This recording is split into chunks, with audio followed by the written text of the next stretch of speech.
আপোনালোকে মোক অসম চৰকাৰৰ সকলো কেলেংকাৰীৰ তথ্য দিব পাৰিব। অসম চৰকাৰৰ সকলো কেলেংকাৰীৰ তথ্য পিছে কেনেকৈ দিব অখিলদা? মোৰ হোৱাটছএপ নাম্বাৰটো হ'ল হোৱাটছএপ নাম্বাৰ দিব দিয়ক। 8822424271। অখিলদা এই নাম্বাৰটো আকৌ এবাৰ কওকচোন। 8822424271। অখিলদা এই আপোনাৰ হোৱাটছএপ নাম্বাৰটো ল'লোঁ বাৰু, পিছে আপোনাৰ এই কেলেংকাৰী কামটোহে কৰিব নোৱাৰিম। আপোনাক কৈছে কি? ক'তনো কি হোৱা দেখিলে অখিলদা? আপোনালোকৰ সেই অসম চৰকাৰৰ কেলেংকাৰীৰ মাজত সোমাই মই মৰিবলৈ নাই নহয়। গণ্ডগোল টকা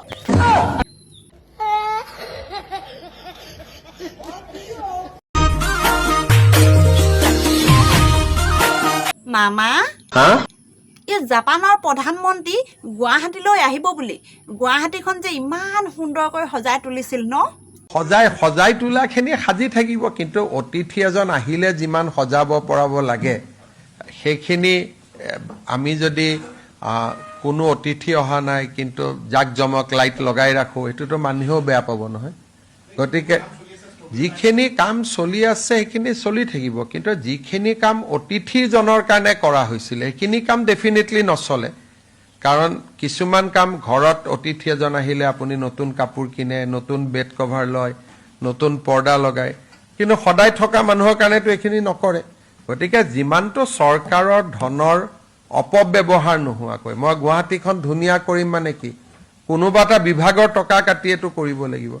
এতিয়া অতিথিজন আহিলে বিভাগটোৱে কাটিব, টকাটো দিব, কিন্তু অতিথিজন নাহিলে কিয় কাটিব, টকা দিব? গতিকে যিমানটো হয় হ'ব, কিন্তু অতিথিজন আহিলে যিখিনি এক্সট্ৰা হয় সেইখিনি নহ'ব, নৰ্মেলখিনিতো চলি থাকিব। পিছে মামা পকা ৰাস্তাৰ মাজে মাজে গাঁত খানি আম কঁঠালত পুলি ৰুই এই ৰাস্তাৰ কাষে কাষে ফুলনি বাগিচা পাতি এনেই কষ্ট কৰিলে নহয়।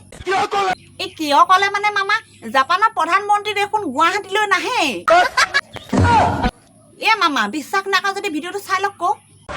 যান-জঁট নহয়, সময়ৰ নাটনিৰ বাবে অসমলৈ নাহে জাপানৰ প্ৰধানমন্ত্ৰী। দেখিলে মামা, পিছে জাপানৰ প্ৰধানমন্ত্ৰী গুৱাহাটীলৈ কিয় বা নাহিল? বিশেষ কাৰণত এইবাৰ অসমলৈ জাপানৰ প্ৰধানমন্ত্ৰী নাহিব। তাৰ পৰিৱৰ্তে জাপানৰ প্ৰধানমন্ত্ৰীৰ যিটো ভ্ৰমণ সেইটো নতুন দিল্লীতে আবদ্ধ থাকিব, আৰু তেওঁলোকে আমাক কৈছে যে পৰৱৰ্তী পৰ্যায়ত জাপানৰ ব্যৱসায়ীসকলক অসমলৈ লৈ অহাৰ বাবে তেওঁলোকে পৃথকে এটা দিন ঠিক কৰিব, কিন্তু প্ৰধানমন্ত্ৰীৰ ভ্ৰমণটো এইবাৰ অসমত নহ'ব।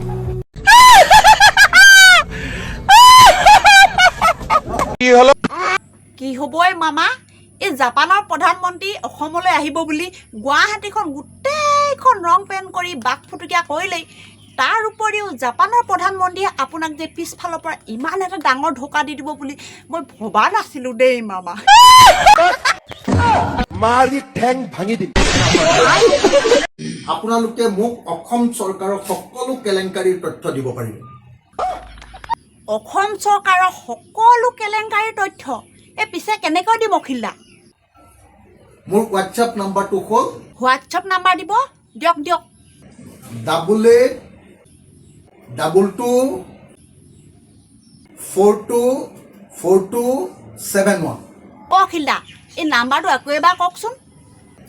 8822424271। অখিলদা এই আপোনাৰ হোৱাটছএপ নাম্বাৰটো ল'লোঁ বাৰু, পিছে আপোনাৰ এই কেলেংকাৰী কামটোহে কৰিব নোৱাৰিম। আপোনাক কৈছে কি? ক'তনো কি হোৱা দেখিলে অখিলদা? আপোনালোকৰ সেই অসম চৰকাৰৰ কেলেংকাৰীৰ মাজত সোমাই মই মৰিবলৈ নাই নহয়। গণ্ডগোল টকা আপোনাৰ সমান ঠাট্টা, আপোনাৰ সমান ফাল্টু, আপোনাৰ সমান 2 নম্বৰী, আপোনাৰ সমান ক্লাছ। এই ক্লাছলেট নহয়ও অখিলদা। মই যদি এই অসম চৰকাৰৰ কেলেংকাৰীৰ বিষয়ে আপোনাৰ আগত কওঁ, আপুনি আকৌ যদি মামাক লগাই দিয়ে। মই যাৰ পৰা তথ্য পাওঁ তেওঁ সম্পৰ্কে 100% গোপনীয়তা ৰক্ষা কৰোঁ। সঁচাকে নকয় নে অখিলদা? 100% গোপনীয়তা ৰক্ষা কৰোঁ। মামা কি হলো বাবা? বৰ ডাঙৰ ঘটনা এটা ঘটিছে নহয়। কোনটো ঘটনা মানে মামা? অখিলদাই একদম বেলেগ মাথা মাৰি প্লেন এটা কৰি আছে নহয়, জানেনে নাই? মই নাজানো। নাজানে? এই অখিলদাই অসম চৰকাৰৰ গোটেই কেলেংকাৰী যিমান চিণ্ডিকেট আছে গোটেইবিলাক উলিয়াবৰ কাৰণে হোৱাটছআপ নাম্বাৰটো গোটেই বিলাই দিছে মামা চাওক আকৌ আপোনালোকে মোক অসম চৰকাৰৰ সকলো কেলেংকাৰীৰ তথ্য দিব পাৰিব মোৰ হোৱাটছআপ নাম্বাৰটো হ'ল 8822424271 বহুতে ভাবে যে নাই অখিল গগৈ আকৌ কৈ দিয়ে নেকি চ'ৰ্চটো মই পৃথিৱীত কেতিয়াও কোনো চ'ৰ্চৰ কথা নকওঁ মই উল্টাকে কৈ দিওঁ যাতে কোনোদিন সেই চ'ৰ্চটোৰ কথা কোনো ভাবিব নোৱাৰে মই যাৰ পৰা তথ্য পাওঁ তেওঁ সম্পৰ্কে 100% গোপনীয়তা ৰক্ষা কৰোঁ 100% গোপনীয়তা ৰক্ষা কৰোঁ গতিকে আপোনালোকৰ তথ্যবিলাকো সম্পূৰ্ণৰূপে তথ্যবিলাকৰ মানে আপুনি যে যোগান ধৰিছে সেইটো সম্পূৰ্ণৰূপে গোপনীয়তা ৰক্ষা কৰা হ'ব আপোনালোকে মাত্ৰ তথ্য দিয়ক এইবাৰ অসম চৰকাৰৰ প্ৰত্যেকটো চিণ্ডিকেটৰ কাহিনী প্ৰত্যেকটো কেলেংকাৰীৰ কাহিনী প্ৰত্যেকটো 2 নম্বৰী কাহিনী এবাৰ ধৰা হ'ব আৰু সেইকাৰণে মই আপোনালোকক সহযোগিতা আগবঢ়াবৰ কাৰণে আহ্বান জনাইছোঁ দেখিলে মামা পিছে মামা এই অখিলদা ভাগৰ হোৱাটছআপ নাম্বাৰটো ময়ো ল'লোঁ এইবিলাক কথা ক'ৰ পৰা কেনেকৈ কম অখিলদাক তাকেহে ভাবি আছোঁ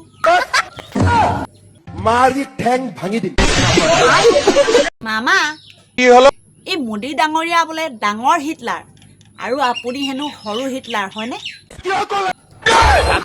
মামা মই কোৱা নাই নহয় এই অখিলদাহে বোলে আপোনাক নাম দিছে মোদী ডাঙৰীয়াক ডাঙৰ হিটলাৰ আৰু আপোনাক বোলে সৰু হিটলাৰ চাই লওক ভিডিঅ'টো প্ৰধানমন্ত্ৰী হিচাপে আমি যিজনক পাইছোঁ তেওঁ এজন অৱতাৰী পুৰুষ